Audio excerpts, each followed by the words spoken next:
accessible finalement par rapport aux différents porteurs de projets, quels qu'ils soient, que ce soit des universités, des associations, des collectivités locales, parce que effectivement souvent l'image associée est la complexification de ces dispositifs.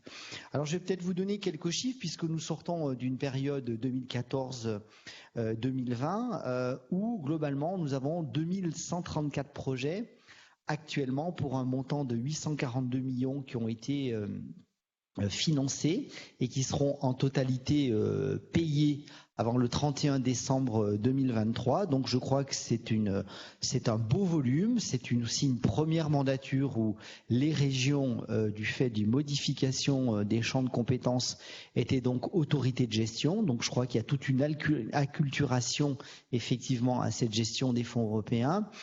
Au même moment, en 2016, pour un certain nombre de régions en France, nous avons eu des fusions, des modifications de périmètre. Donc je crois que malgré la période sanitaire du Covid, malgré les élections municipales, puis les élections métropolitaines d'agglomération, d'intercommunalité et les élections départementales et régionales, la concertation a été faite et sera encore faite pour permettre d'avoir l'ensemble des acteurs qui participent sur cette programmation 21-27. Véronique Vera, la directrice d'Alcotra, me disait avec plaisir ce matin qu'elle avait déposé le programme opérationnel des fonds européens pour l'Interreg Alcotra. Donc c'est quand même un peu moins de 200 millions d'euros avec nos amis italiens qui seront gérés dans le cadre d'un Interreg. Et puis c'est à peu près, que je dise les chiffres exacts, 880 millions qui sont sur les fonds de cohésion, fonds FEDER, fonds FSE, et puis le FEADER sur la partie agricole, sur lequel Emmanuel Ferrand, le conseiller délégué en charge de ces politiques, interviendra. Eh bien, c'est à peu près un peu moins de 500 millions qui sont sous délégation régionale. Donc je crois qu'il y a un beau volume financier. L'important pour nous, et c'était le souhait du président Laurent Wauquiez, c'est de permettre justement dans ces temps difficiles de raréfaction de l'argent public, de permettre à ce que le levier européen soit un vrai facilitateur des projets dans les territoires. Donc ça, c'est quelque chose d'important. C'est le deuxième, c'est la simplification, avec effectivement la réglementation européenne qui ne dépend pas de la région Auvergne-Rhône-Alpes, qui ne dépend pas de la France. Je ne sais pas si la PFUE améliorera ce sujet-là. En tout cas, moi, je le soumets volontiers à la présidence française. La simplification, encore et toujours, pour simplifier les fonds européens et puis permettre que nos services, la délégation des fonds européens, la DFE ici en région, soient en mesure dans les 15 jours de répondre aux porteurs de projets, toujours d'avoir déjà le même interlocuteur quand on dépose un projet et de pouvoir répondre au projet dans les quinzaines de jours pour savoir si c'est faisable et si ça rentre dans les grilles d'éligibilité. Puis ensuite, l'instruction du dossier se fait. Et puis surtout, dans la simplification, quelque chose qui est important, c'est la forfait éthique. C'est de financer au forfait, de pouvoir avoir cet aspect de forfaitisation qui permet de gagner un temps important sur parfois des dépenses, parfois de petits volumes, des dépenses de personnel. Donc on applique un tarif pour permettre de ne pas perdre de temps sur l'ingénierie et la gestion des dossiers. En tout cas, c'est tout ça qu'on s'efforce de faire en Auvergne-Rhône-Alpes pour l'ensemble de nos partenaires, pour permettre effectivement que la France, du fait du Brexit, est le deuxième contributeur au financement européen. Donc c'est quelque part logique de voir l'argent européen revenir alimenter les politiques publiques françaises sur un certain nombre de thématiques. Et puis les thématiques, on les a déjà évoquées ce matin lors du Café de l'Europe, lors de l'introduction, elles restent quand même importantes. Calées sur les grands axes européens, une Europe plus intelligente, donc on retrouvera tous les axes naturellement en faveur des programmes de recherche, vers les universités, mais aussi les entreprises, avec une vraie volonté de décloisonner le monde académique et le monde économique. C'est également une Europe plus verte avec toute la discussion sur la fracture environnementale, sur les énergies, sur tout ce qui est au cœur de nos préoccupations actuellement, sur l'énergie, l'hydrogène, l'isolation. Le 3, c'est une Europe plus connectée, alors plus connectée naturellement dans ses très hauts débits, dans toute sa dimension numérique, particulièrement chez nous, notamment en Auvergne, mais pas que. Et puis connectée, c'est toute la version mobilité qui sera aussi complémentaire d'un axe du contrat de plan État-région sur l'année 2023. Et puis une dimension sociale importante avec le Fonds social européen, le fameux FSE, sur toute la partie formation, avec les publics éloignés ou pas d'ailleurs de l'emploi, les formations continues, les transferts, les nouvelles orientations, avec une compétence d'orientation qui maintenant est dévolue aux régions, sur lesquelles on espère beaucoup s'appuyer avec une articulation régionale. Et puis enfin, c'est, je crois, la dimension qui a été particulièrement accentuée par la crise sanitaire, c'est une dimension de proximité, avec une Europe plus proche de vous sur l'axe 5, donc c'est un vrai dialogue, notamment sur les métropoles, sur le monde urbain, mais également sur le monde rural, parfois les derniers kilomètres en montagne. C'est toute cette proximité qu'on veut pouvoir animer sur l'axe 5. Et puis 3 autres sujets qui sont particulièrement importants. Un, par la Commission européenne, qui est tout l'axe santé, qui a été une vraie volonté forte de la crise sanitaire de pouvoir mettre un axe santé. Et puis 2, volontés spécifiques de l'exécutif régional et de son président Laurent Wauquiez, qui sont le tourisme. On est une très belle région de tourisme, que ce soit des volcans d'Auvergne aux Alpes, beaucoup de secteurs touristiques, de grandes villes. Donc le tourisme en Auvergne-Rhône-Alpes avec une notion gastronomique naturellement. Et puis la sécurité qui fait partie des préoccupations des habitants de la région. Donc je crois que ces thématiques-là trouveront aussi des lignes budgétaires pour financer les projets de tous les porteurs. En tout cas, voilà Christophe, très synthétiquement, le projet de la feuille de route de 21-27 que nous aurons encore l'occasion de partager avec nos nombreux partenaires, que je remercie aussi, parce que malgré le Covid, malgré les échéances électorales, nous avons pu être la première région de France à avoir déposé notre accord de partenariat. Et normalement, la Commission européenne, que je remercie également pour la fluidité des discussions et du travail, devrait nous faire une réponse dans les 2 mois, ce qui devrait permettre de pouvoir éditer les premiers appels à projets sur avril-mai, de pas d'avoir d'année blanche 2022 sur les fonds européens. Et ça, c'était vraiment une volonté du président Wauquiez. Merci beaucoup, Monsieur le Président. Je crois que nous allons avoir une courte vidéo du président Wauquiez. Et en attendant que ça s'enclenche, je voulais, au titre de la FCCRE, vous féliciter, Monsieur le Président, pour cette semaine assez formidable. D'abord, je vous confirme que vous êtes la première région, à ma connaissance, à avoir déposé l'accord de partenariat. Puis vous féliciter parce qu'on est dans une période où on va beaucoup parler de l'Europe. On est dans le cadre de la présidence française, de l'Union européenne. Il y a les travaux sur la conférence sur l'avenir de l'Europe. Il y a aussi, bien évidemment, les échéances électorales présidentielles et législatives dans lesquelles, espérons-le, la question européenne fera partie des éléments du débat. Et dans cette période-là, il est quand même important de montrer que l'Europe, elle s'incarne dans les territoires, notamment au travers de l'action des conseils régionaux. Donc vous avez rappelé combien l'Europe était importante pour le territoire d'Auvergne-Rhône-Alpes. Donc nous avons besoin dans nos territoires de l'Europe, mais l'Europe a aussi besoin de nous parce que, au travers des politiques que vous menez, finalement, vous contribuez à réaliser les objectifs européens en matière de transition énergétique, en matière d'accès à la santé, en matière d'innovation. Voilà, alors je regarde, est-ce que la vidéo de...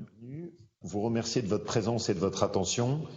Et remercier surtout Yannick Neuder, mon vice-président qui s'occupe de toutes ces questions européennes avec une énergie que tout le monde lui connaît et beaucoup de succès. 3 éléments juste très brièvement à partager ensemble. D'abord, premièrement, on peut être fier de notre région. Nous sommes la région en France où il y a eu le meilleur taux de consommation des crédits européens. Près de 3 milliards d'euros qu'on a ramenés chez nous. Ça a été une victoire collective, chacun y a contribué. Et grâce à ça, on a pu intégralement consommer les sommes qui étaient affectées à la région Auvergne-Rhône-Alpes. Pas 1 euro n'est ensuite reparti. Pour nous, c'est une grande satisfaction. La deuxième chose sur les thématiques, Yannick a beaucoup négocié pour qu'on puisse ouvrir sur de nouveaux champs. Il y a les thématiques que vous connaissez, qui sont les thématiques classiques, celles des actions liées au FEADER, celles des actions liées à l'agriculture, celles des actions liées au développement rural, celles des actions aussi sur la relocalisation industrielle, celle des actions sur l'environnement, bien sûr, mais nous avons rajouté 3 thématiques. Une première thématique qui a été rajoutée par la Commission européenne elle-même, et je m'en félicite, autour de la santé. Après ce qu'on a connu, avec aussi tout ce qu'on a vu sur les difficultés de notre système de santé, les problématiques de désertification rurale, L'enjeu de la santé pour nous est extrêmement important. C'est très utile de pouvoir avoir des fonds européens dessus. Deuxième thématique qu'on a pu rajouter, le tourisme. On est une grande région de tourisme, la deuxième région de tourisme juste derrière PACA. Et donc, c'est bien qu'on puisse avoir ces fonds européens qui vous aident sur des projets de développement touristique, d'infrastructures, d'équipements, d'animation. Donc ça, pour nous, c'est également très précieux. Et puis, la troisième chose, la dernière qu'on a pu rajouter, à laquelle je tenais beaucoup, c'est la sécurité. Les questions de sécurité deviennent de plus en plus importantes. Elles sont très attendues par les habitants de notre territoire. Souvent, vous investissez sur des équipements, des caméras, de l'équipement pour la police municipale.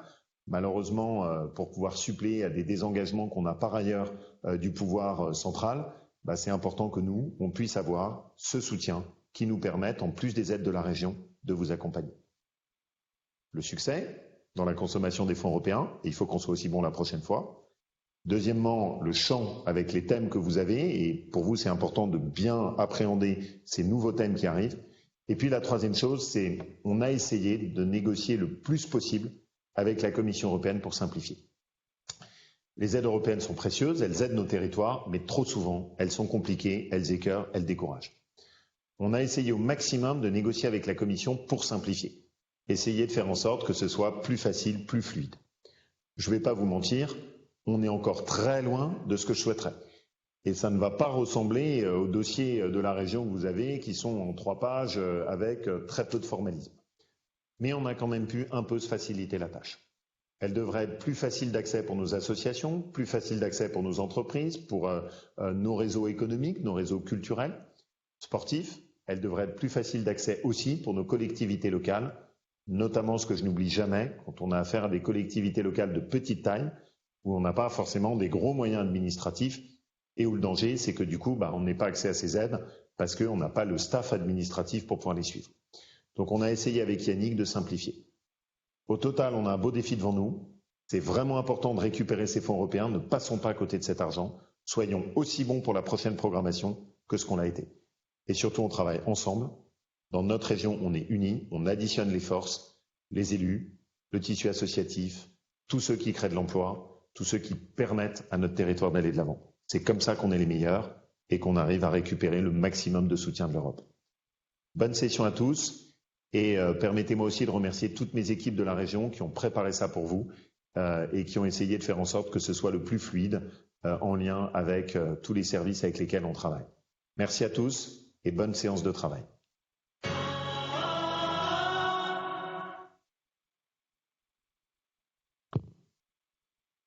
Écoutez, je crois que les messages sont relativement superposables et pour compléter, je dirais simplement peut-être 3 sujets quand même importants. Ça n'a pas été mentionné, mais vous savez que dans les fonds européens, il y a quelque chose qu'il faut jamais oublier, c'est le dégagement d'office. Donc ça, je pense que c'est important. Nous n'avons pas eu sur 2014, c'est-à-dire que de l'argent qui ne serait pas utilisé, repart. Donc il ne s'agit pas de le dépenser n'importe comment, mais on n'a aucun intérêt à laisser des fonds européens qui ont été alloués à la région Auvergne-Rhône-Alpes autorité de gestion sur des financements. Donc ça, c'est important, et de limiter le dégagement d'office et de pouvoir le rendre à zéro, c'est important. Je voudrais également à mon tour remercier l'ensemble des services, Loïc Botté, Véronique Vera, qui sont vos interlocuteurs en ce moment avec toutes leurs équipes sur les fonds européens, et c'est important. Et on fait un petit clin d'œil à Aurélie Bougel qui nous suit également. Et puis le dernier point, je pense que tous ces sujets-là, on le partage aussi beaucoup avec Renaud Muselier, qui est président de la Commission Europe à Région de France, que j'ai eu présidé, maintenant que je co-préside, pour qu'effectivement on ait un dialogue le plus compétitif possible auprès de l'État français, auprès de Clément Beaune, auprès de Jacqueline Gouraud, pour que la voix des régions soit parfaitement entendue.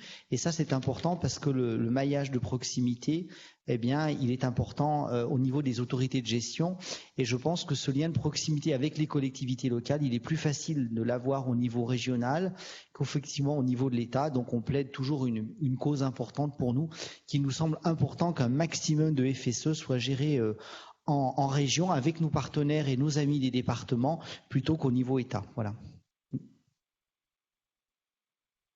Merci beaucoup, Monsieur Noder. Je crois que chacun peut mesurer, en tout cas, la parfaite connaissance que vous avez des dossiers, y compris des sigles comme le dégagement d'office, etc. On utilise beaucoup de sigles dans les programmes européens et voilà, on voit que vous maîtrisez parfaitement le sujet. Alors, je vais tout de suite peut-être passer à la deuxième séquence de notre après-midi par un cadrage un peu général des fonds européens. On les a évoqués. Vous avez commencé à parler de la programmation en Auvergne-Rhône-Alpes. Il est important, je pense, que les participants puissent comprendre d'où viennent ces fonds européens, pourquoi on en a en Auvergne-Rhône-Alpes et de quelle façon tout cela fonctionne.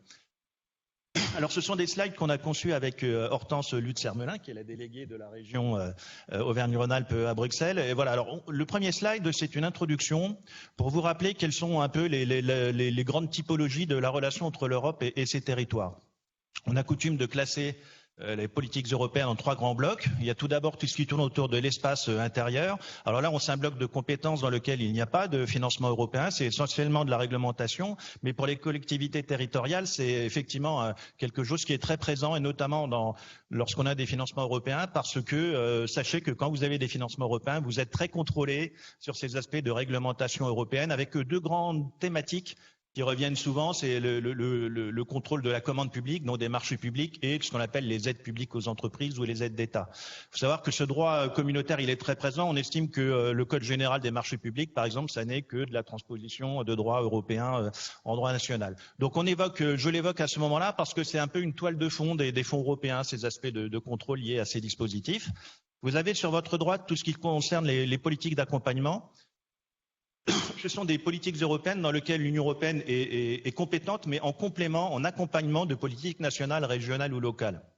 Alors, je vais vous donner un exemple. Vous avez, par exemple, en matière d'éducation, il n'y a pas de compétence de l'Union européenne formellement en matière d'éducation, c'est-à-dire que, en l'état actuel des traités, vous n'aurez jamais une directive qui va vous expliquer que les petits Européens, ils doivent apprendre l'histoire de l'Europe en classe de 4e ou en classe de 5e. Par contre, l'Union européenne a une compétence pour accompagner l'action éducative, la valoriser au travers de la mobilité en Europe. Et c'est au travers de cette compétence qu'on a ce fameux programme Erasmus qui favorise la mobilité, en tout cas des apprenants et maintenant ça s'élargit un peu, mais des apprenants en Europe. Donc vous voyez, ce sont des politiques qui viennent en accompagnement et qui sont injectées dans les territoires, on y reviendra tout à l'heure avec Hortense, au travers de programmes sectoriels gérés directement par la Commission européenne. Donc ce sont des financements qui ne sont pas gérés par la région ou par l'État, c'est géré directement par la Commission européenne.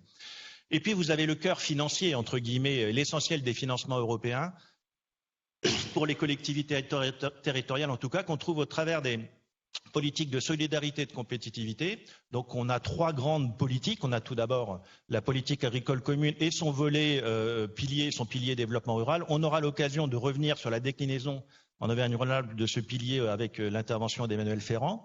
Vous avez également la politique de cohésion qui est le cœur de ce qu'on va voir aujourd'hui et qui constitue le cœur de cette semaine de lancement des programmes avec des fonds que vous connaissez tous les cibles, le Fonds européen de développement régional, le Fonds social européen et puis un nouveau dispositif qui ne concerne que certains territoires, mais qui concerne certains territoires, en tout cas en Auvergne-Rhône-Alpes, qui est le Fonds pour une transition juste. Et puis vous avez également, le président Noder l'a évoqué aussi, le contexte de la crise, de la relance, avec un nouveau dispositif européen qu'on appelle le plan de relance européen, dont vous avez forcément entendu parler. En vocable bruxellois, on l'appelle le Next Generation EU. Donc vous avez sans doute vu passer des documents, ou des textes là-dessus. Alors on ne va pas s'y attarder. Je dirais simplement un petit mot sur ce plan de relance européen, parce qu'en fait il vient refinancer entre guillemets le plan de relance national. Alors voilà comment les outils européens de la relance en France, finalement, quels sont-ils? Qu'est-ce qui peut accompagner nos territoires dans tout ce que je viens de vous présenter? Alors, un petit rappel sur le budget européen 2021-2027. On est sur un budget de 1871 milliards d'euros. Sur la précédente programmation, donc 2014-2020, on était sur un peu plus de 1000 milliards. Donc, vous voyez qu'il y a un effort particulier fait dans le contexte, effectivement, de la relance, au travers notamment des 750 milliards d'euros que vous trouvez sur votre droite, qui sont injectés sur le plan de relance européen, donc Next Generation EU. Cet argent-là, c'est de l'argent qui est emprunté sur les marchés internationaux par la Commission européenne et redistribué sous forme de prêts ou de subventions dans les États. Pour ce qui concerne la France, on a choisi le retour sous forme de subventions et on a 40 milliards d'euros qui vont refinancer le plan de relance national, donc France Relance. Donc c'est un petit peu différent des fonds européens parce que dans les fonds européens classiques, FEDER, FSE, on dépose des programmes régionaux. auprès de la Commission européenne. Là, on présentera des dépenses, la France présentera des dépenses au titre de France Relance, donc du plan de relance national, et à partir du moment où ces dépenses s'intégreront dans les objectifs européens du plan de relance européen, eh bien, ils pourront faire l'objet d'un remboursement. Alors, je ne vais pas m'attarder là-dessus, mais c'est vrai qu'il y a des véhicules juridiques qui sont utilisés pour injecter ces fonds européens dans les territoires. C'est notamment les CRTE, les contrats de relance et de transition écologique. Et puis, vous avez aussi, chaque ministère est amené à lancer des appels à projets. Vous avez, je pense pour les collègues des collectivités ou les élus, il y a le fonds Friche et un certain nombre de fonds de l'ADEME, etc.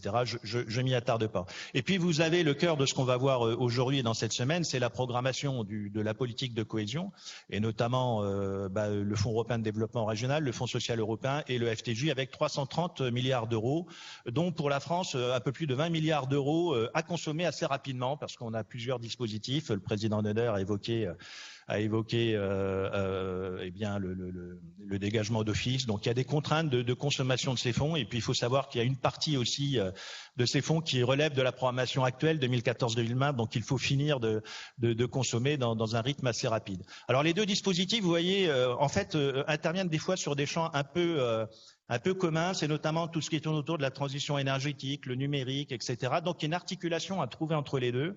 C'est un travail qui est mené aujourd'hui actuellement au niveau national et au niveau régional, parce qu'il y a une grande règle européenne. Retenez-la bien pour toute cette semaine, parce qu'on va vous présenter beaucoup de dispositifs, mais vous ne pouvez jamais avoir deux sources de financement européen sur un même projet. Donc ça veut dire qu'à un moment, il faut choisir la source de financement. Donc vous êtes accompagné bien évidemment sur ce choix-là, mais c'est vrai que là, il y a un travail d'articulation entre les deux dispositifs à faire. Et vous voyez donc la programmation de la politique de cohésion, c'est quelque chose qu'on connaît bien, puisque pour ce qui concerne la France, c'est depuis 1989 qu'on est dans ces phases de programmation pluriannuelle, avec une grande particularité, comme l'a évoqué le président Dunder, c'est que depuis 2014, ce sont les conseils régionaux qui gèrent les dispositifs. Alors, slide suivant. Ce sera le dernier slide de cette introduction. Donc, finalement, quel est l'interlocuteur sur la politique de cohésion? Pour quel fonds? Pour quel projet? Alors, en ce qui concerne la politique de cohésion et de développement rural, on y reviendra tout à l'heure avec Monsieur Ferrand. Eh bien, c'est la région Auvergne-Rhône-Alpes, comme toutes les régions françaises, qui joue le rôle central, puisqu'elle est ce qu'on appelle l'autorité de gestion d'un programme régional de mise en œuvre du Fonds européen de développement régional, d'une grande partie du Fonds social européen, ça peut pas être 35% de l'enveloppe au niveau national qui est géré par les régions, et de ce nouveau dispositif qu'on appelle le Fonds pour la transition juste, qui cible certains territoires, notamment très affectés par les industries émetteurs de gaz à effet de serre, etc., donc qui ont besoin d'une transition territoriale. Autre dispositif qui est d'une importance majeure, entre guillemets, pour l'ensemble des territoires européens, en particulier pour Auvergne-Rhône-Alpes, c'est tout ce qu'on tourne autour des programmes de coopération territoriale.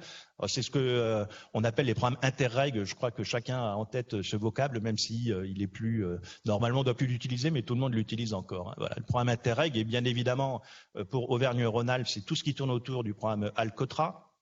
Donc entre la France, l'Italie, le programme entre la France et la Suisse, et puis les programmes qui concernent des espaces plus grands comme le sud-ouest européen, comme l'espace alpin, etc. Alors les thématiques, et puis vous avez pour finir, ça je reviendrai avec Monsieur Ferrand, donc le pilier développement rural de la PAC qu'on appelle avec le fonds qu'on appelle le Fonds européen agricole pour le développement rural. Donc les thématiques qu'on retrouve dans ces programmes gérés par la région, c'est essentiellement tout ce qui tourne autour de la compétitivité économique, la formation bien évidemment, la transition verte autour d'un grand dispositif, d'une grande stratégie européenne dont vous avez forcément entendu parler, c'est le Pacte vert. D'ailleurs, je crois que c'est vendredi où il y aura un atelier spécifique sur cette thématique-là et sur les interventions du FEDER. Et puis, bien évidemment, et le président Neuder l'a rappelé, tout ce qui tourne autour du développement local, avec bien évidemment tout ce qui tourne autour du soutien des services publics locaux, la question de la santé qui a pris une part très importante, le tourisme, etc. L'État reste toujours en responsabilité sur la gestion d'un certain nombre de dispositifs. D'abord, l'État est aussi un partenaire. Il faut le rappeler, l'État n'a pas disparu. L'État est un partenaire de la région dans la gestion de son programme régional.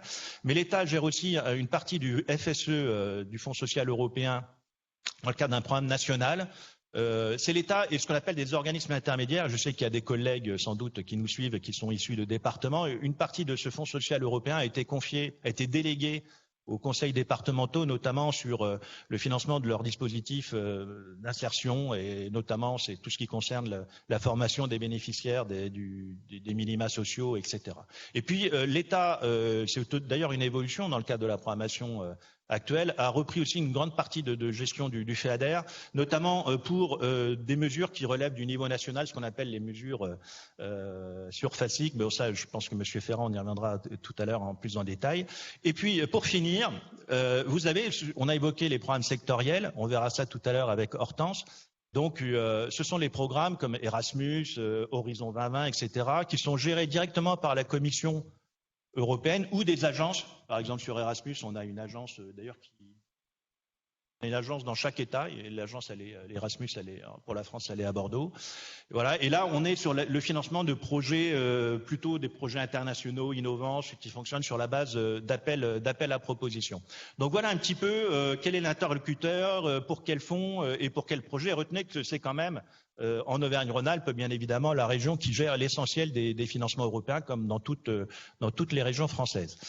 Voilà, alors peut-être on a évoqué le pilier rural de la PAC et le FEADER. Je vais tout de suite me tourner vers Monsieur Ferrand.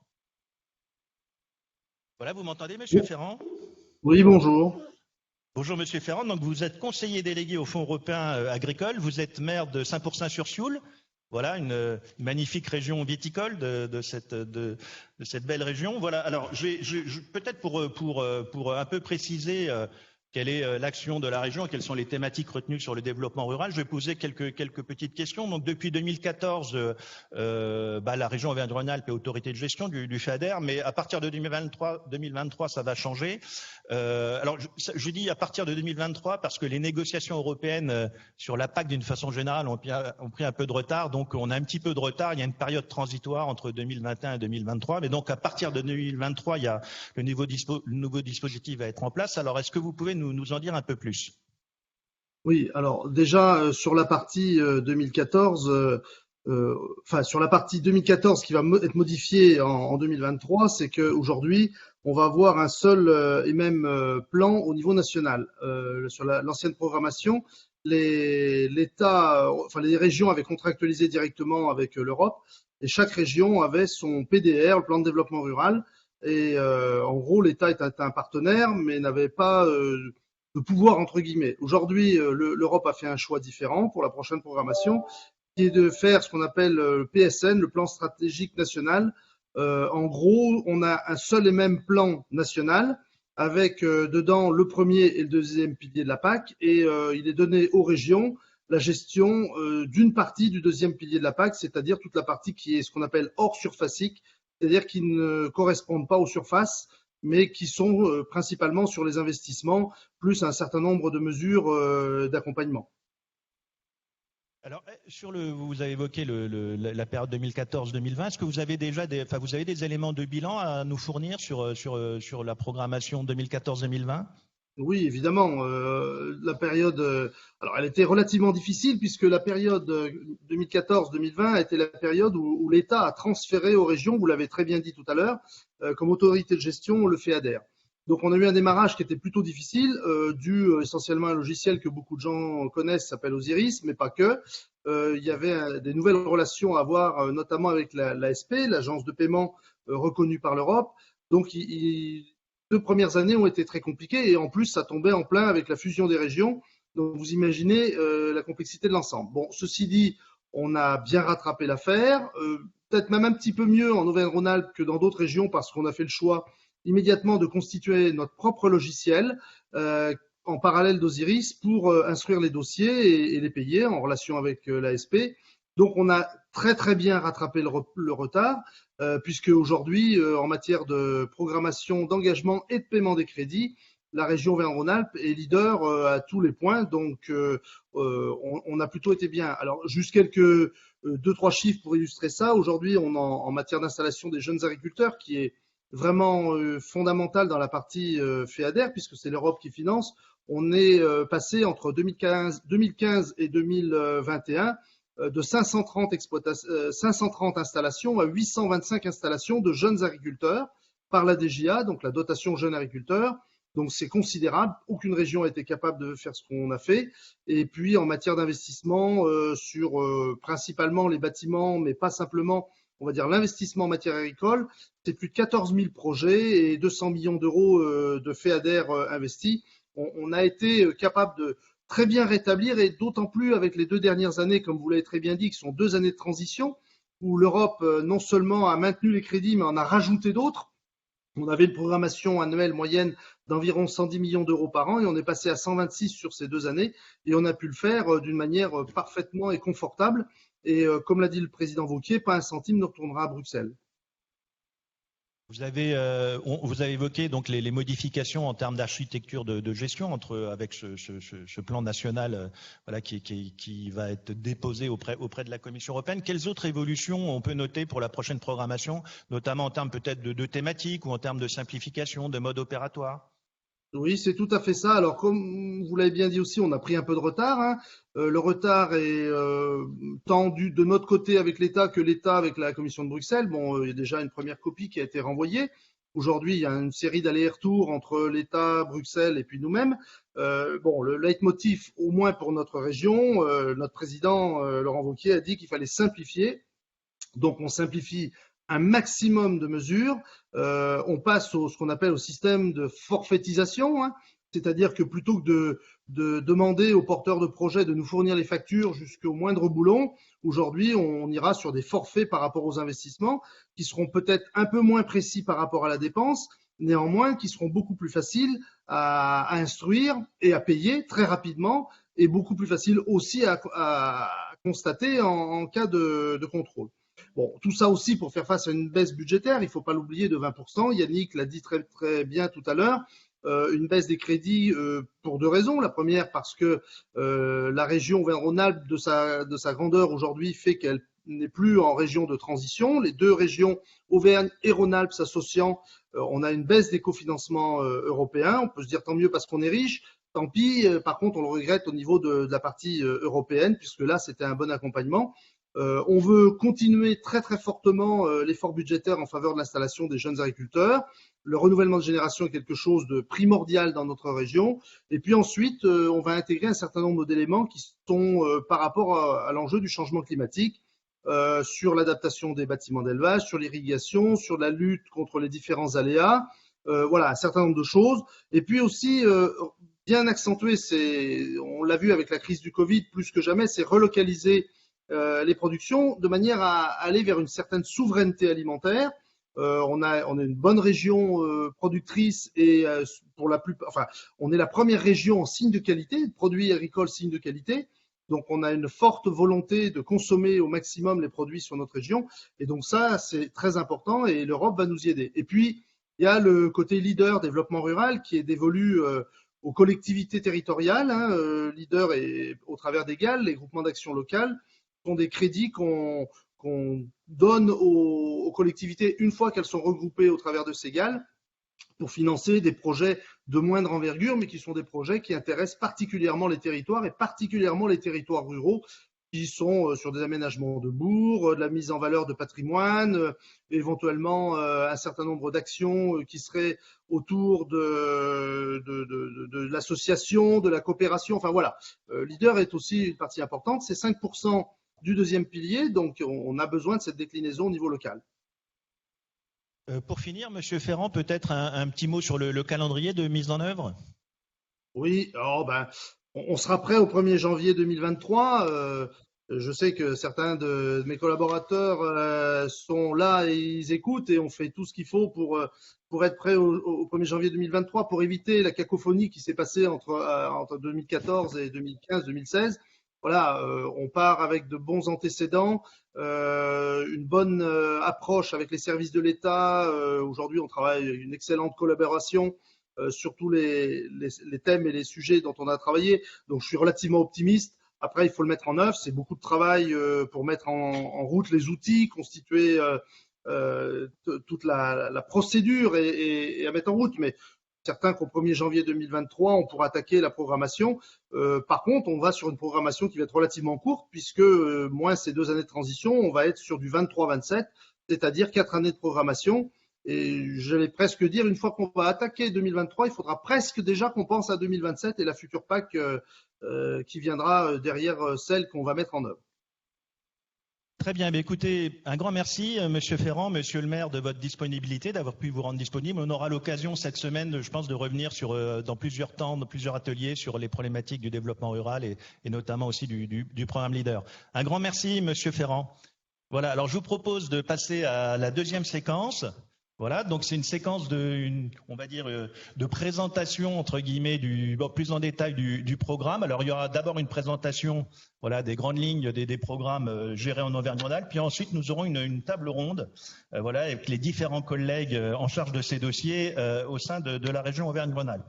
Alors, je vais tout de suite vous présenter donc nos intervenants. Donc, tout d'abord, Loïc Botté, qui est directeur adjoint à la direction des fonds européens. Véronique Vera, responsable du service et de l'autorité de gestion du programme Alcotra. Vous nous direz, Véronique, ce que ça veut dire Alcotra. Moi, je sais, mais il y a beaucoup de gens qui s'interrogent. Voilà, à la direction des fonds européens. Delphine Truchot, qui est chargée de programme Interreg à la direction des relations internationales du Conseil régional d'Auvergne-Rhône-Alpes, et Hortense Lutz-Hermelin, qui est la déléguée de la région à Bruxelles. Alors, le temps que nos collègues s'installent, simplement vous préciser que vous avez la possibilité de poser des questions via le chat. On s'arrêtera. Alors, on va essayer d'y répondre de trois façons. Bon, il y a un certain nombre de questions sur lesquelles on va répondre sans doute au travers du chat, puisqu'il y a une équipe de modérateurs, donc de collègues, qui va essayer de répondre aux questions. Il y a une autre série de questions qu'on va prendre en direct, entre guillemets, on va nous apporter les questions qui vont être posées, on va essayer d'y répondre collectivement autour de la table. Et puis il y a sans doute un certain nombre de questions qui trouveront leur réponse dans les ateliers de cette semaine, ou trouveront une réponse ultérieure, voilà, parce qu'on n'a pas la réponse immédiatement. Voilà, alors. Je vais tout de suite passer la parole à Loïc, voilà, pour une présentation du programme régional FEDER, FSE et FTJ.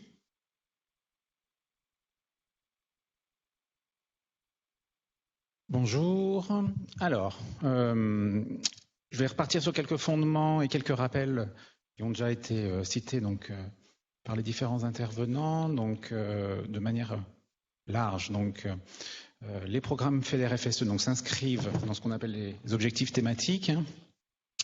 On les appelle souvent une Europe plus compétitive, plus verte, plus connectée, plus sociale, plus proche des citoyens. Donc ces 5 objectifs thématiques ont été le cadre de discussion posé par la Commission européenne pour l'élaboration des programmes, donc pour la prochaine période de 7 ans à venir. Donc on parle de programme dit 21-27 pour la période 2021 à 2027.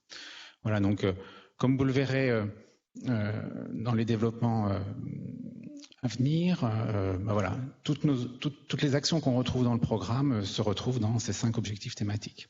Voilà, donc de manière assez simple, la région a négocié un programme articulé avec ses objectifs et les enjeux du territoire. Voilà, programme, donc comme l'a dit M. Noder, notre vice-président, déposé la semaine dernière à la Commission européenne. Donc, slide suivante. Donc, le programme déposé, donc c'est un programme de 880 millions d'euros qui couvrira la région dans son entièreté, donc Auvergne plus Rhône-Alpes, à la différence du programme actuel sur la période précédente où il y avait un programme en Auvergne et un programme en Rhône-Alpes. La période d'éligibilité des opérations, donc on est bien sur un programme du 1er janvier 2021 au 31 décembre 2029, même si le programme a été déposé en 2022, mais les dépenses sont bien éligibles depuis le 1er janvier 2021. Ce programme, donc 880 millions d'euros qui se répartit au sein de 3 fonds. Donc le FEDER pour 660 millions d'euros, du FSE qu'on appelle demain FSE+, et j'y reviendrai plus tard, pour 143 millions d'euros, et un petit nouveau, le fonds de transition juste, pour 77 millions. Bon, il est important de noter que ce programme est en hausse de 1,3%, alors que le Brexit a quand même engendré une forte baisse, estimée à 10% des fonds de cohésion. Donc ces fonds, pour finir, donc, interviendront sur 4 territoires. Donc, comme je l'indiquais, sur le territoire géographique de la région Auvergne-Rhône-Alpes, les territoires des ex-programmes Massif Central et Rhône-Saône, Et pour le petit nouveau, le fonds de transition juste, donc sur des territoires spécifiques de l'Isère et du Rhône. Très bien, merci Loïc. On aura l'occasion de revenir sur les thématiques tout à l'heure, voilà, soutenues par le programme. Je vais passer la parole, je vais me tourner vers Véronique pour une présentation du programme Alcotra. Bonjour à tous. Alors, Alcotra, c'est Alpes Coopération Transfrontalière. Voilà, vous savez tout maintenant sur ce qu'est Alcotra. Les acronymes, c'est notre sujet sur les programmes européens. On utilise beaucoup d'acronymes. Donc, au-delà des chiffres, donc Alcotra, c'est un territoire entre la France et l'Italie. C'est un territoire qui existe depuis très longtemps. Hein. C'est une culture historique de ce territoire qui va donc de Nice jusqu'à la frontière, jusqu'à Chamonix, jusqu'au Mont-Blanc, donc sur toute la frontière franco-italienne. C'est un programme, c'est la 5e génération de programme. On vient de déposer le PO, le vice-président l'a dit, on l'a déposé ce matin. Donc, pour vous le dire aujourd'hui en direct, c'est une enveloppe de 182 millions d'euros. Donc pour cette prochaine programmation, avec un taux de financement 80%. Alors nos priorités, c'est un programme qui est plutôt bien équilibré, qui touche à la fois l'économie, la dimension, on a une dimension forte environnementale, mais on reviendra tout à l'heure. Une dynamique aussi sur la population, sur la dimension sociale et inclusive au niveau des territoires. On a aussi un savoir-faire sur l'approche territoriale, on reviendra aussi dessus tout à l'heure, on aura un zoom. Et puis on a la spécificité d'Interreg, on essaye de lever les barrières transfrontalières, donc on a un axe spécifique là-dessus pour notamment tout ce qui est éducation, etc., lever tout ce qui existe entre deux territoires, deux pays. Donc on a aussi cette spécificité sur Interreg. Voilà, donc 5 régions concernées et 3 départements, 2 départements en Auvergne-Rhône-Alpes et 3 départements en PACA. Voilà pour la partie française. Voilà, je vais me tourner vers Delphine maintenant sur les autres programmes de coopération en dehors du France-Italie.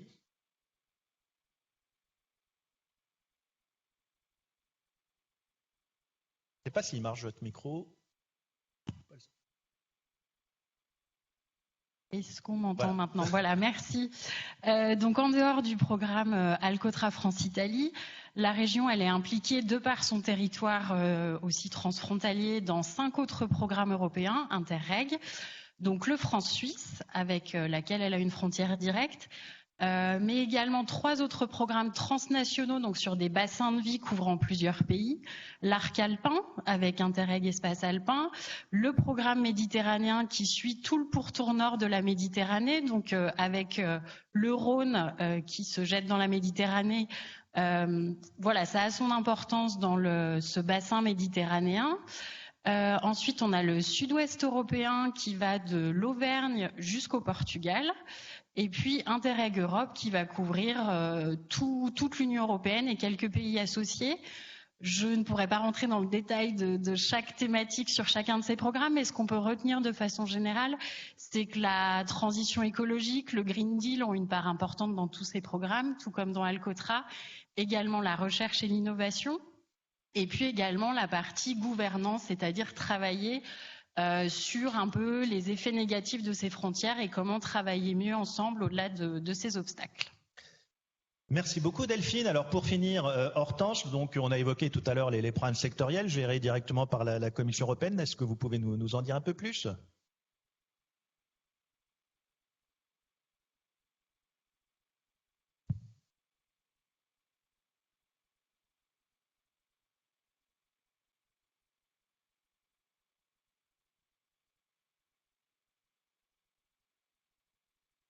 Alors effectivement, excusez-moi pour les problèmes techniques, hein, c'est le direct.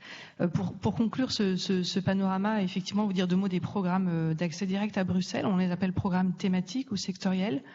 Effectivement, ils sont basés sur les grandes priorités européennes dont on a beaucoup parlé depuis ce matin, l'environnement, l'énergie, la compétitivité, le développement des territoires.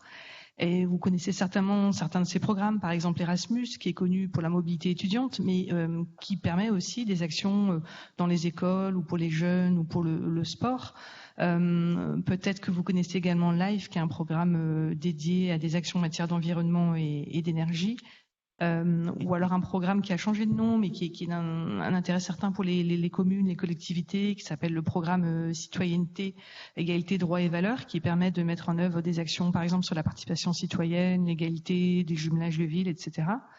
Et l'ensemble de ces programmes partagent quelques principes. Alors, d'abord, ils sont gérés, comme on l'a évoqué à Bruxelles, soit par la Commission européenne ou ses agences, avec une sélection qui se fait par appel à projet, des appels à projets annuels ou pluriannuels.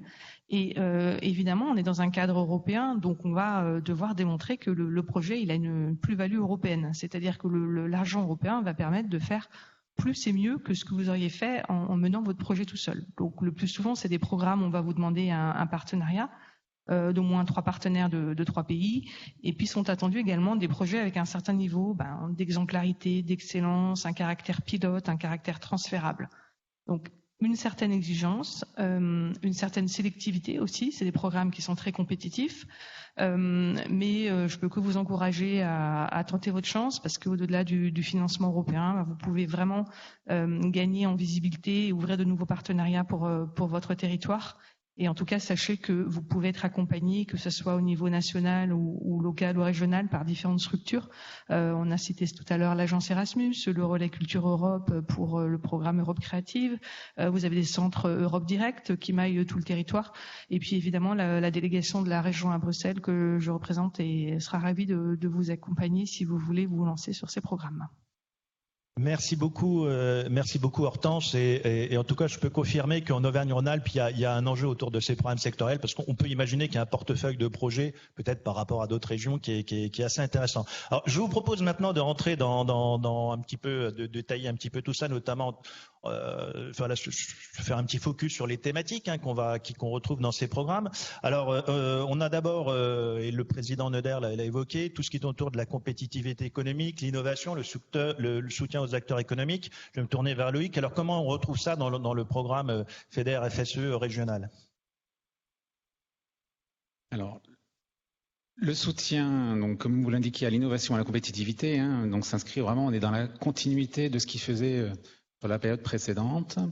C'est la priorité du programme.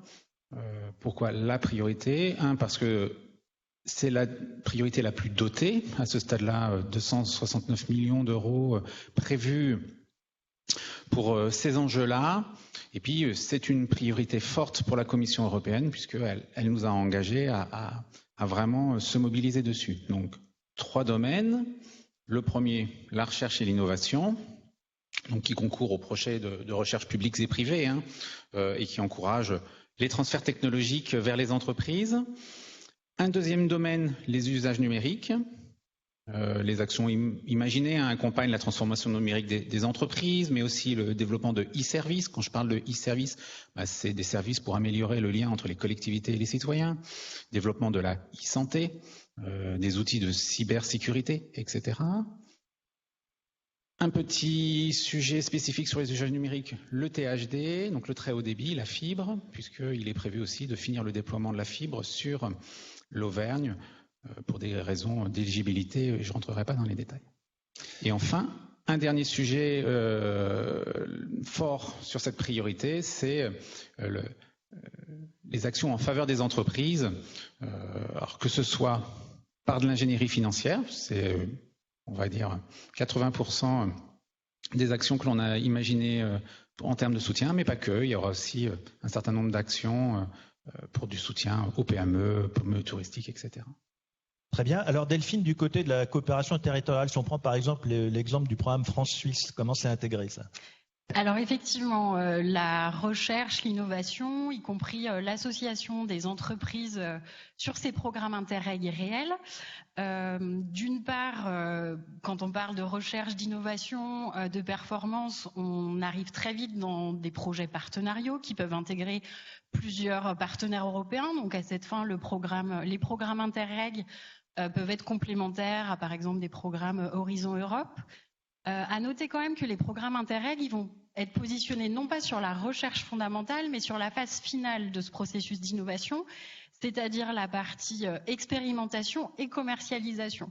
Et c'est aussi en ça qu'on va observer pas mal de partenariats publics-privés avec d'une part des universités, des laboratoires de recherche pour cette partie finalisation, expérimentation, mais également des entreprises qui sont souvent des PME avec des spécialisations importantes, qui sont innovantes, qui vont intervenir sur cette partie commercialisation et démarrage à un niveau de plus grande échelle. Merci beaucoup. Alors la recherche fondamentale, c'est plutôt là pour le coup les programmes sectoriels et notamment Horizon 2020. Alors deuxième thématique très importante, c'est tout ce qui tourne autour du Pacte Vert, le Green Deal comme on l'appelle au niveau européen. Je rappellerai juste un chiffre, les chefs d'État et de gouvernement au sein du Conseil et le Parlement européen se sont entendus pour consacrer 37% du budget 2021-2027 à cette thématique. Alors comment finalement tout ça se décline au travers de chaque programme? Loïc, sur le PO FEDER FSE. Donc sur le programme FEDER FSE, cet objectif thématique se retrouve naturellement dans le programme, essentiellement à travers la priorité 2 du programme. Priorité 2, ce petit terme, mais on parlait d'axes précédemment, mais on retrouve aussi ces enjeux sur tout ce qui va relever aussi des problématiques liées au Massif central ou au Rhône-Saône. Donc la région est vraiment dans la continuité sur ces enjeux, pareil que sur le précédent programme, puisqu'on a prévu de mobiliser jusqu'à 35% des crédits FEDER sur des aspects tout simplement de rénovation des logements pour des publics fragiles ou de la rénovation énergétique de bâtiments publics tels les collèges, les lycées ou les sièges de collectivités. Autre type d'action pour concourir à ce Green Deal, les énergies renouvelables, avec la contribution au développement de la méthanisation, du solaire, des énergies solaires ou de l'hydrogène.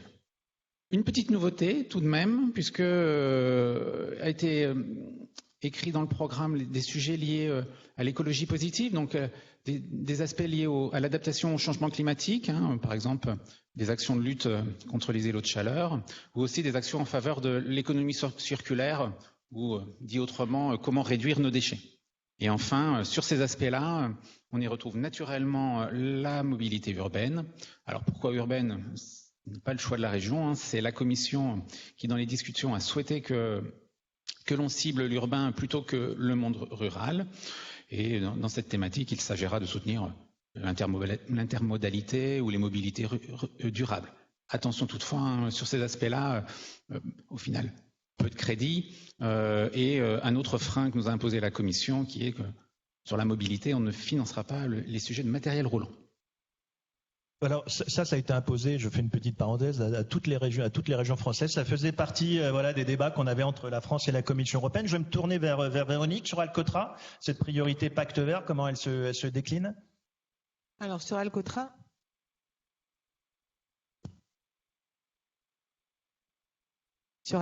oui. Alors sur Alcotra, on est vraiment dans une thématique qui est une thématique historique du programme parce que on a toujours beaucoup investi sur ce territoire. On est un territoire très sensible et très fragile en matière environnementale. Vous voyez le Mont Blanc, vous voyez des territoires comme la vallée de la Roya. Donc on a une très forte sensibilité à l'environnement. Aujourd'hui, c'est 35% de la maquette qui est consacrée à cette thématique. Et puis l'environnement n'a pas de frontières. Quand on parle des risques naturels sur ce territoire, on est confronté à tous les risques, que ce soit les risques d'avalanche, d'inondation, d'éboulement. On a vraiment une sensibilité à ça. La biodiversité, vous voyez les territoires comme le territoire du Mont Blanc, la sensibilité qu'on peut avoir, ou le Mercantour. On est aussi sur des énergies renouvelables. On essaye de travailler sur ce sujet-là, sur l'hydrogène vert par exemple, de voir comment on peut travailler sur d'autres sujets innovants, soit à l'échelle territoriale, soit à l'échelle de l'innovation. Et puis la mobilité, on en a parlé, Loïc en a parlé, les transports multimodaux aussi, comment organiser, notamment en lien avec le tourisme, comment organiser cette mobilité durable. Voilà un peu le sujet de l'environnement. On est vraiment très attaché, la Commission aussi, pour aussi arriver à construire notre demain sur ce territoire. Mais c'est vrai que la pollution, la protection de l'environnement, ça ne connaît pas de frontières par nature et historiquement, ça a toujours été au cœur des coopérations transfrontalières. Et sur des espaces un peu plus grands, je pense à l'espace alpin par exemple, Delphine, comment c'est intégré ? Oui. Effectivement, donc alors il y a une partie du territoire d'ailleurs qui concerne l'espace franco-italien. Donc sur cet arc alpin, c'est effectivement un espace fragile qui nécessite peut-être des mesures de protection particulières ou en tout cas adaptées à ce milieu montagnard.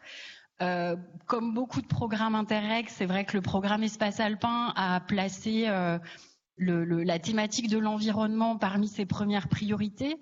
On a une première priorité pour laquelle il est question d'une région alpine verte et résiliente face au changement climatique.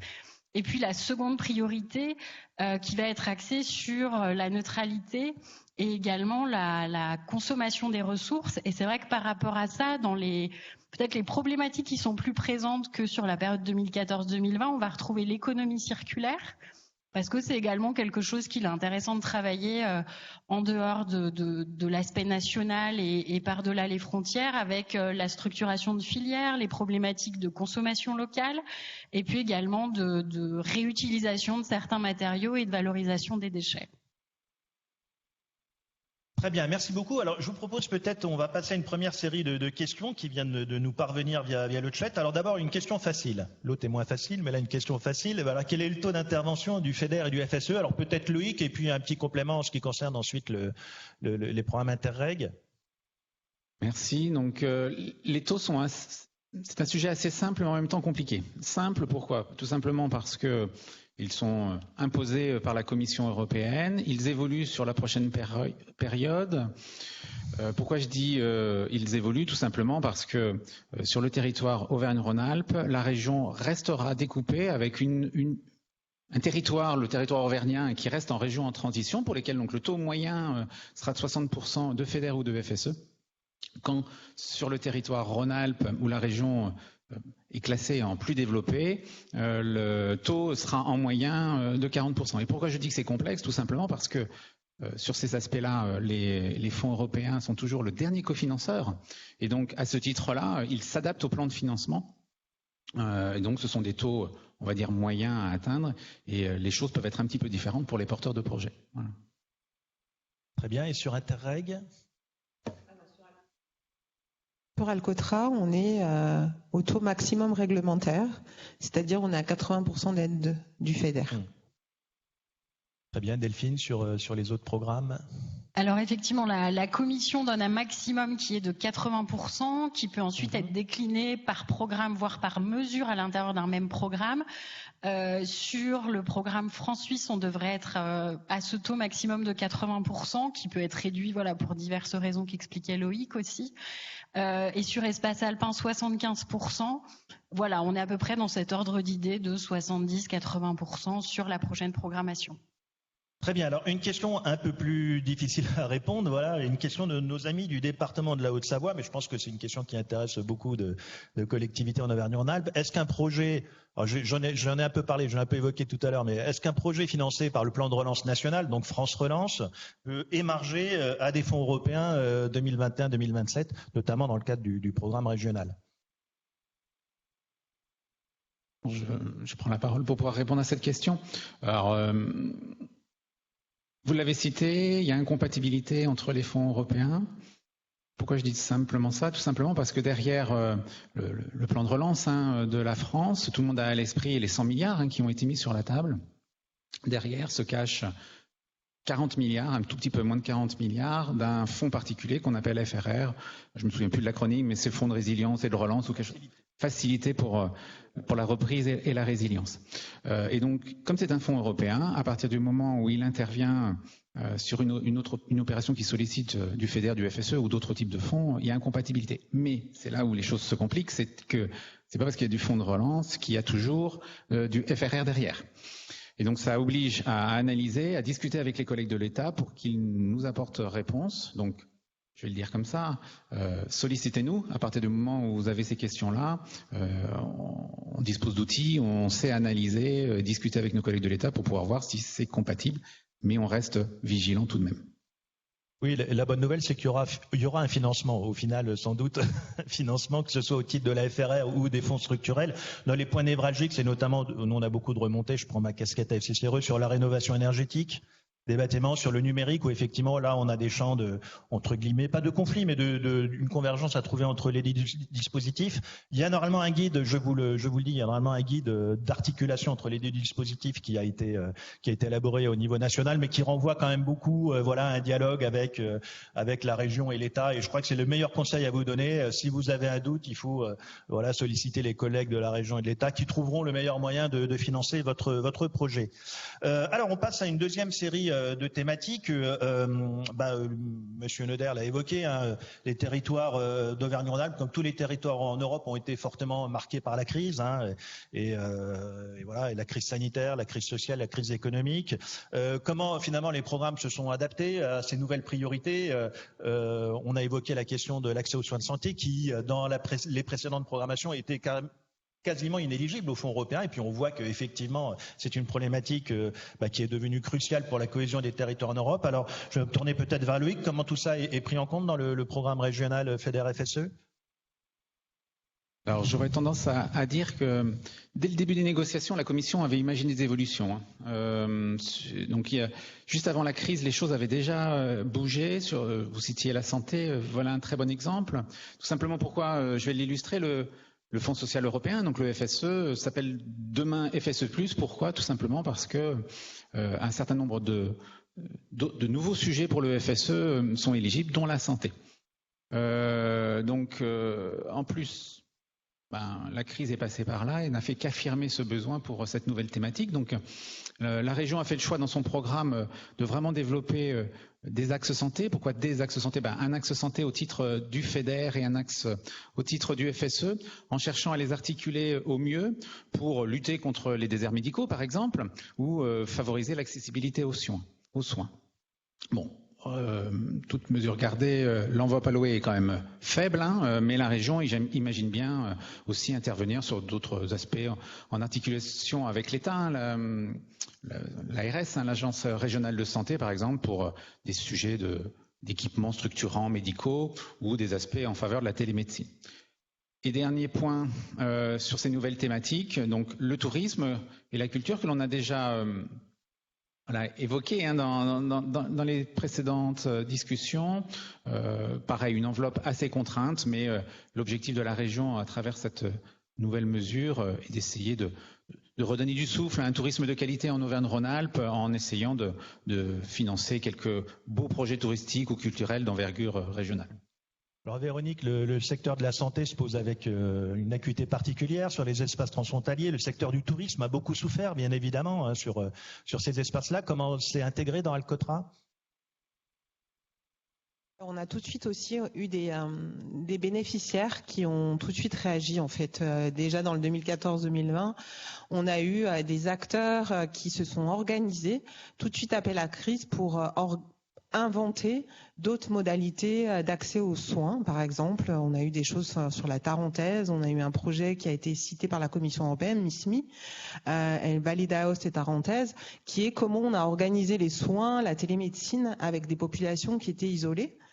Donc on a réagi tout de suite après la crise. Il y a un secteur économique qui est le tourisme sur notre territoire qui est largement touché, la culture aussi, et c'est comment se réinventer en matière touristique pour permettre une fréquentation, pour permettre aussi d'accéder à ces sites autrement, donc avec une offre touristique peut-être virtuelle et interactive.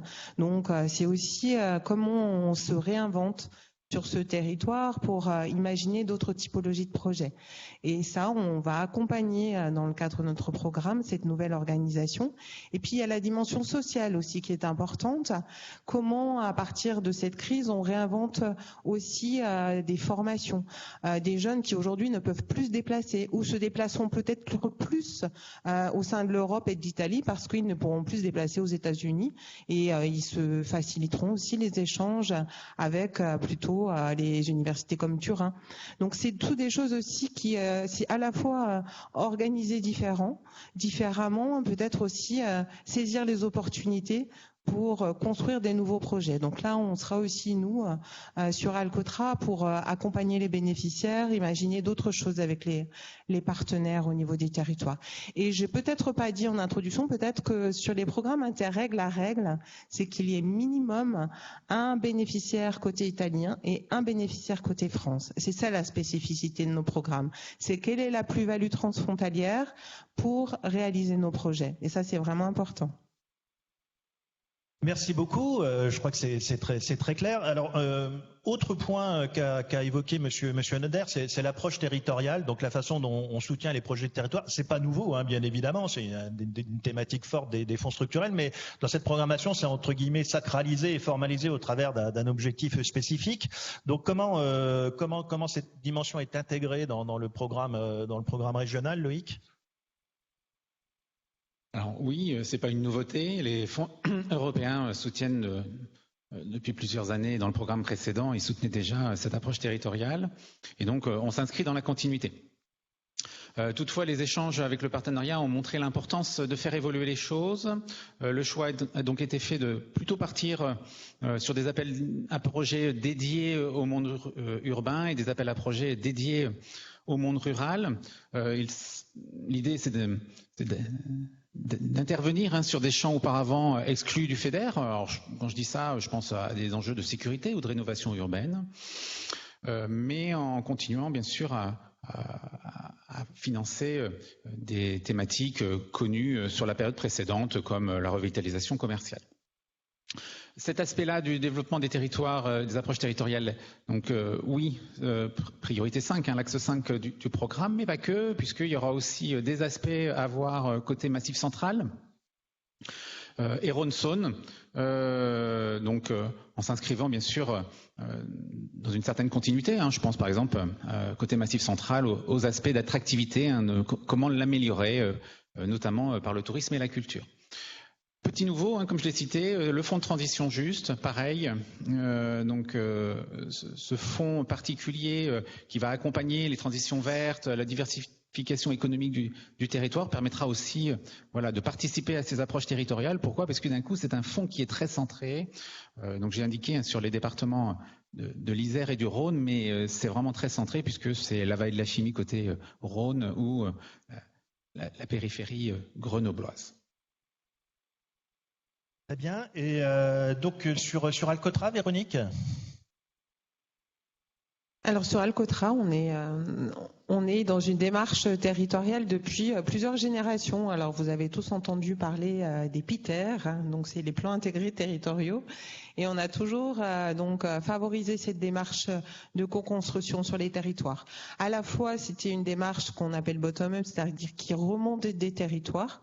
Avec sur la précédente programmation 6 territoires identifiés, et puis à la fois un travail avec les stratégies de développement régionales et puis ce que la Commission attend de nous aussi. Donc on a vraiment cette volonté d'accompagner pour essayer en fait d'imaginer des solutions à l'échelle territoriale, parce que parfois on a plus de répondants et la problématique est plus identifiée à l'échelle d'un territoire, et on peut aborder des accès au numérique, des mobilités durables, la protection, la valorisation du patrimoine de façon différente avec cette approche. Donc on a un axe 5, un OP5, qui nous permet d'avoir cette articulation et cette visibilité du territoire. Voilà. Et puis je voulais dire aussi, tout à l'heure j'ai pris un peu la parole sur la partie qui concernait la santé et le tourisme, et on est sur les mêmes problématiques aussi sur les autres Interreg. Donc on est aussi sur cette dimension, comment répondre à la crise à l'échelle des autres programmes de CTE. Véronique, vous pouvez garder le micro parce qu'il y a des questions qui nous arrivent. Il y en a une qui vous concerne. Voilà. Comment vous avez évoqué tout à l'heure que les projets Interreg, il y avait forcément un partenaire de l'autre côté de la frontière. Alors comment est-ce qu'on peut être accompagné pour trouver un partenaire européen sur un projet ? Alors il y a plusieurs pistes. Alors on est déjà, on a sur le territoire, on a des animateurs. On a mis en place une animation territoriale et on a un animateur pour les Alpes du Nord. Vous allez sur le site, donc ELSA aussi permet de vous accompagner, les bénéficiaires. Et puis on a sur le site la présentation des projets qui permet de voir quels sont les autres bénéficiaires de l'autre côté de la frontière. Et puis on a aussi des événements. On prévoira un événement de lancement tout au long du programme, notamment des événements annuels. Et on a toujours des rencontres entre les bénéficiaires aussi. Donc voilà. Et puis si vous évoquez le projet, on peut aussi, nous, avec notre connaissance du territoire, vous indiquer tel ou tel partenaire qui pourrait aussi, de l'autre côté de la frontière, être sur les mêmes problématiques ou les mêmes projets. Merci Véronique. Loïc, alors une question pour vous. Quand est-ce que le dépôt des demandes de financement sera possible au titre du programme régional ? Alors, le sujet est assez simple. On a prévu, donc ça a été cité, d'essayer de faire en sorte d'être le plus dématérialisé possible pour faciliter les dépôts et de les simplifier, on va le dire comme ça. Donc, la plateforme e-Synergie, excusez-moi du petit acronyme, mais de la Synergie est le logiciel qui nous permet d'instruire et de programmer les opérations. Et donc, il a une version donc dématérialisée. Donc cette version sera ouverte pour un grand nombre de mesures, et j'y reviendrai derrière, à partir du 15 février, pour permettre des premiers dépôts de dossiers en ligne. Donc ça, c'est sur le dépôt. De toute façon, pour ceux qui connaissent les fonds européens, de toute façon, le PO n'a été que déposé. Maintenant, la Commission européenne va nous répondre, nous apporter un certain nombre d'éclairages, va nous poser des questions, ce qui va interrompre le temps, on devra y répondre, et on espère vraiment avoir un programme validé au mois de mai, pour nous permettre derrière d'engager toute notre gouvernance, les fameux comités de suivi, comités de programmation, et donc c'est qu'à partir de ce moment-là où les opérations seront programmées. En revanche, pourquoi je disais on ouvrait e-Synergie mais que de manière partielle, vous l'avez, j'imagine, compris à travers mes propos, il y a un certain nombre de sujets, par exemple le FTJ, qui n'est pas encore complètement fini d'être calé avec la Commission européenne, donc à un moment on reste sage, on va finir les discussions avec la Commission avant de permettre le dépôt sur cette mesure-là, et il y en a comme ça toute une petite, quelques-unes qui nécessitent encore des discussions en interne, de stabilisation, pour arriver à faire en sorte que l'intégralité, on va dire, d'ici le mois de mai, du programme soit ouvert aux demandes de financement. Très bien, donc une question complémentaire. Donc le programme opérationnel a été déposé, il va être adopté dans les mois qui viennent par la Commission, mais malgré tout, on est sur une phase de programmation 2021-2027, donc avec une rétroactivité de l'éligibilité des dépenses au 1er janvier 2021. Alors comment est-ce que tout ça va s'articuler, comment ça va fonctionner ? Bonne question. Donc oui, on est en 2022. Oui, les programmes ont pris du retard. Oui, les règlements européens ne sont sortis qu'au mois de juin 2021, alors qu'ils auraient dû sortir fin 2020. Bon, la crise est passée par là. Il y a un certain nombre d'autres réponses qui expliquent ce retard. Ce qui est sûr, c'est qu'on en a conscience. L'éligibilité réglementaire étant au 1er janvier 2021, on s'adaptera. Alors quand je dis on s'adaptera, ce qui est important, c'est que les opérations ne soient pas finies. Au moment où les porteurs viennent nous voir, donc à partir du moment où l'opération elle est finie, c'est là où les ennuis démarrent, puisque l'opération devient inéligible, et là c'est les règlements européens qui s'imposent à nous. En revanche, à partir du moment où l'opération n'est pas finie, on travaille avec les porteurs de projets pour essayer de comprendre, construire avec eux toute la machinerie administrative nécessaire justement au bon dépôt, à la bonne instruction, au bon déroulement de l'opération pour aboutir bien sûr à son financement. Oui, et puis on peut renvoyer aussi les participants au webinaire qui va suivre là, donc à 17h, c'est 17h, c'est bien ça, ou 16h. 16h, pardon, sur comment déposer une subvention FEDER ou FSE, où là vous aurez un peu plus de clés sur la mécanique de tout cela.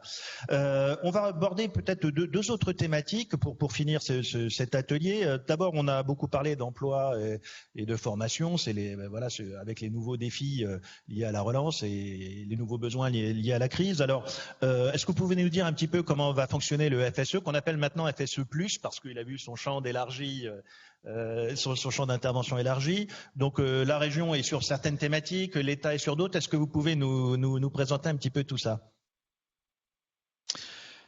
Alors oui, vous l'indiquez de manière très simple, le FSE est partagé, comme on le dit, avec nos collègues de l'État. Donc les choses sont assez simples. Un, parce qu'on est dans la continuité de ce qui se faisait sur la période précédente.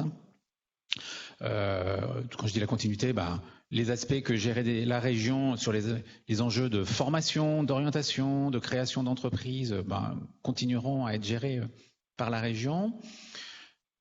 Sur d'autres aspects, comme la sécurisation des parcours professionnels, dit autrement, c'est l'accompagnement des entreprises et des salariés en voie de transition professionnelle. Il y a des lignes de partage, donc il y a une articulation nécessaire qui va être faite avec nos collègues de l'État. Donc on y a travaillé pendant quasiment 1 an pour aboutir à quelque chose de simple et qui permet d'être compris, puisque l'objectif est celui-ci. Toutefois, je le rappelle, le FSE, certes, c'est une enveloppe conséquente en millions d'euros. En revanche, c'est une enveloppe qui est en baisse par rapport à la période précédente. Donc le choix de la région a été de garder tout ce qui se faisait sur la période précédente, comme je l'ai indiqué, mais aussi de l'ouvrir à de nouveaux champs, comme là les enjeux de transition professionnelle, mais aussi, j'ai cité la santé précédemment. Voilà, donc forcément, on sera obligé d'être un petit peu plus sélectif pour arriver à permettre le financement de toutes les opérations qui ont pu être imaginées et qui viendront nous être déposées. Très bien, alors vous me permettrez de faire une petite parenthèse pour souligner, je l'ai fait tout à l'heure aussi sur le programme national FSE, le rôle des autres niveaux de collectivités territoriales, en particulier les départements, qui sont autorités de gestion déléguées sur tout le volet inclusion sociale, et puis également certaines métropoles, c'est le cas de la métropole de Lyon. Donc ce sont d'autres formes de gestion des crédits, c'est une gestion déléguée, mais c'est pas autorité de gestion comme vous, mais c'est un rôle important dans les territoires. Non, mais puis vous faites bien de le souligner, c'est-à-dire que vous l'avez cité tout à l'heure, il y a un certain nombre d'ateliers cette semaine, donc je sais qu'il y a un atelier où justement ce sujet des lignes de partage sera présenté avec nos collègues de l'État dans un atelier de mémoire mercredi matin, mais voilà, donc ce sujet-là sera abordé et permettra d'apporter tous les éclairages nécessaires. Très bien, alors ça renvoie à ce qu'on vient d'évoquer un petit peu à la complexité des fonds européens. Alors on va peut-être aborder les questions de la simplification. Je crois que et le président Wauquiez et monsieur Yannick Noder en ont fait un axe fort, en tout cas une volonté régionale forte de simplifier pour les porteurs de projets. Donc je vais peut-être vous repasser tout de suite la parole, Loïc, et puis ensuite peut-être Véronique, sur les aspects particuliers liés à Interreg. Oui, donc la simplification, un sujet qu'on entend beaucoup parler, voilà, un sujet qu'on a souvent en bouche, et la plupart le retour qu'on peut avoir des porteurs de projets, c'est que les fonds européens sont loin d'être simples. Voilà, donc sur la période 14-20, donc la période précédente, on a essayé de mettre en place le maximum de simplification proposées par les règlements UE. Donc à ce titre-là, je pense qu'on était vraiment une région précurseur de ces aspects-là. On a vraiment essayé de mettre en place tout ce qui pouvait être développé, et la Commission nous proposant encore d'autres de nouvelles avancées, on a prévu vraiment d'essayer d'aller encore au-delà. Alors je peux vous citer des exemples, mais on devrait obtenir un coût unique sur les aspects de rénovation énergétique des bâtiments, voilà, avec un paiement au logement rénové, ou un paiement au mètre carré réhabilité, voilà, des choses qui permettraient de simplifier ce que j'appelle la charge administrative. Je ne peux pas dire qu'on simplifiera, comme le disait le président, un dossier de recto verso. Ça, les fonds européens, on n'y arrive pas. Il y a un moment, on a trop de sujets à devoir aller vérifier au moment de l'instruction. Mais en revanche, on essaye d'alléger la charge administrative. Je pense que ça, c'est une simplification. Puisque souvent la difficulté que nous pointent les porteurs de projets, c'est l'accès aux fonds européens, on l'a vu ce matin dans le Café Europe, ça se fait. La question qui nous est souvent remontée, c'est mais quand est-ce que je suis payé? Voilà. Et donc ces aspects-là sont souvent aussi importants, et donc il est important d'essayer d'accélérer les paiements et de faire en sorte de pouvoir payer rapidement les porteurs de projets. Et puis dernier point, j'ai déjà évoqué un petit peu, la dématérialisation. On avait mis un gros pas sur la période précédente sur les enjeux de dématérialisation, et on veut vraiment essayer de passer au 100% dématérialisé. Alors, à l'ère du web 2.0, comme on le dit, on va juste essayer de rattraper notre retard, quoi. Véronique, là, on mentionne donc les nouveautés dans Alcotra. Alors, nous, sur la simplification, déjà, on a été tout 100% dématérialisé, du dépôt jusqu'à la clôture. Donc, on a fait ce pari en 14-20. et on continuera en 21-27 parce qu'on pense aussi que c'est aussi comme ça qu'on simplifie et qu'on rend plus facile. Et puis il y a souvent beaucoup d'a priori et de fantasmes de peur sur les fonds européens. Et je crois que dès qu'on commence aussi à rentrer dedans, finalement, après, une fois qu'on est rentré dedans, on adore ça et c'est plutôt facile parce que on met aussi en place un accompagnement là où il faut. Donc c'est bien se dire ça. Nous, on ouvre cette fois-ci en 21-27 une nouveauté que sont les nouveaux projets, les micro-projets, les petits projets.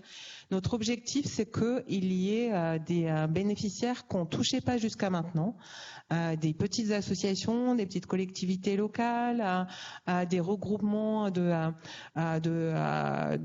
publics, donc des gens qu'on ne touche pas avec nos fonds, puisque un projet Alcotra, c'est 6 partenaires et c'est 800 000 €, alors que là, sur ces micro-projets, on envisage d'avoir 2 millions de notre programme consacré à des micro-projets et 50 micro-projets. Donc vous voyez, ce sera entre 50 000 €, maximum 50 000 €. Donc notre objectif vraiment, c'est d'ouvrir cette simplification, de faciliter l'accès à ces fonds et puis de travailler avec de nouveaux bénéficiaires pour les accompagner dans la coopération transfrontalière. À l'époque où on se referme un peu sur nous-mêmes, je crois que c'est la CTE a toute cette importance. Merci Véronique. Donc n'ayez pas peur. N'ayez pas peur de déposer des dossiers. Vous êtes accompagné. Bon, il y a une complexité. Et Loïc l'a tout à fait bien soulevé, bien évoqué. Il y a une complexité inhérente au Fonds européen. La question, c'est de savoir à quel moment on place cette complexité. Je prends ma casquette à FCCRE parce qu'on a beaucoup travaillé sur cette question au niveau national. Moi, je suis intimement persuadé que la complexité, elle est d'autant mieux vécue qu'elle est vécue lors de l'instruction du dossier. C'est-à-dire qu'on demande un certain nombre de pièces pour garantir lors de l'avis du projet que le projet se déroule bien, qu'il n'y ait pas des contrôles avec des règles rétroactives, etc. Je crois que c'est une volonté à la fois partagée sur cette programmation par la Commission européenne, par les autorités de gestion. Mais bon, il faut aussi s'attendre, voilà, on est dans des dispositifs européens qui sont très contrôlés par les instances européennes, etc. parce que c'est la bonne utilisation des fonds européens. Donc on demande un certain nombre de pièces. Mais je crois qu'il faut rester sur ce message. Vous êtes accompagnés. On est en début de programmation. Je me permets de dire aussi qu'il n'y a pas de concurrence entre les porteurs de projets. Enfin, l'argent va arriver. Vous voyez qu'on a des délais de consommation même qui sont assez rapides. Donc, il n'y a pas de concurrence. Et je crois pouvoir dire que tous les projets, entre guillemets, qui pourront être financés, enfin finançables, à partir du moment où ce sont des bons projets, bien évidemment, on fera le maximum pour les financer. Alors là, j'ai une question qui nous est arrivée sur, on a évoqué tout à l'heure ce point-là. Peut-être Loïc, c'est sur tout ce qui est la rénovation, la réhabilitation thermique des bâtiments. Est-ce que c'est éligible au programme européen ? Oui, d'un coup, comme je l'ai évoqué tout à l'heure, c'est éligible. Par exemple, la rénovation thermique des bâtiments publics est prévue. Donc, financement de lycées, collèges, groupes scolaires ou sièges de collectivités. Voilà, et on a même prévu, comme je l'indiquais tout à l'heure, des simplifications. On aura un coût unitaire spécifique de mémoire au mètre carré réhabilité. Voilà, pour faciliter ce que vous indiquiez, l'instruction est derrière les paiements, quoi, tout simplement. Très bien. Alors, j'ai une question aussi un peu générale, mais qui est très importante. Où est-ce qu'on peut trouver de l'information sur tout ce qu'on vient d'évoquer ? Bon, on va avoir une semaine qui va permettre d'aller beaucoup plus en détail sur les thématiques qu'on a abordées. Mais où est-ce qu'on peut trouver l'information ? Je pense notamment sur les ressources web de la région. Alors peut-être sur les programmes classiques et puis sur les programmes Interreg. Oui, alors on a un site internet, hein, je ne sais jamais dans quel ordre sont les choses, mais c'est europe-en-auvergne-rhône-alpes.fr, il y a des petits tirets, certains moteurs de recherche savent très bien vous trouver ça. Voilà, donc on essaye de mettre en ligne des guides, des manières de faciliter. De toute façon, comme vous l'avez très bien indiqué, le plus simple est souvent de nous contacter. Voilà, on répond, comme l'a dit le vice-président, on essaye de se tenir à une réponse en 15 jours pour apporter un certain nombre d'éléments, aiguiller le porteur, soit le rencontrer, et puis les outils visio nous facilitent quand même grandement les choses aujourd'hui. Et puis après, suivez les ateliers de toute cette semaine, hein, vous aurez un certain nombre de réponses.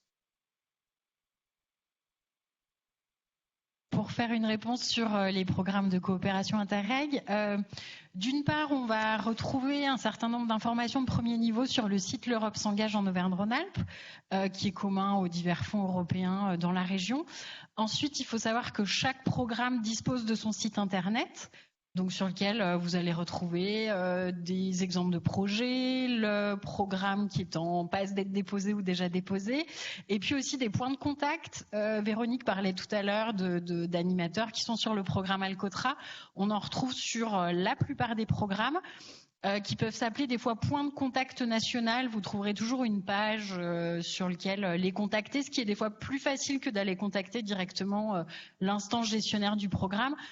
Après, peu importe, vous serez toujours réorienté assez facilement. Donc Internet, et puis pensez aussi au contact direct. Quand vous avez un peu une idée de projet, ce sera toujours plus facile pour vous guider dans le montage du projet. Oui, tout à fait. Je crois que c'est vraiment le conseil qu'il faut donner aux gens. Surtout, n'hésitez pas à appeler. Vous avez sur les sites les noms, les numéros de téléphone. Il faut surtout appeler, envoyer un mail pour essayer d'en savoir plus.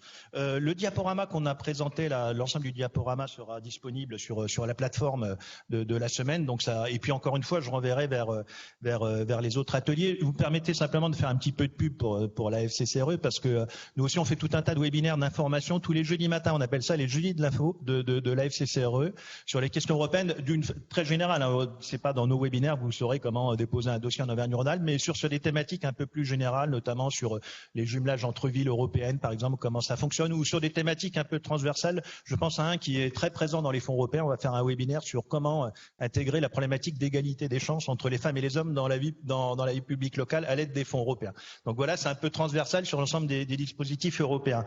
Voilà, donc on a fini. Voilà ce premier atelier. On a respecté le timing, donc c'est parfait. Donc encore une fois, regardez bien le programme de cette semaine, et notamment celui qui a lieu dans une demi-heure maintenant, l'atelier sur comment déposer une demande de subvention européenne. Il me reste à remercier le président Wauquiez et monsieur Yannick Noder d'avoir initié cette semaine, et puis remercier bien sûr nos intervenants, Loïc Bottet, Véronique Vera, Delphine Truchot et puis Hortense Lutz-Hermelin. Et puis vous voyez que vous avez des gens compétents, motivés et prêts à vous accompagner dans vos projets. Voilà, bonne fin d'après-midi.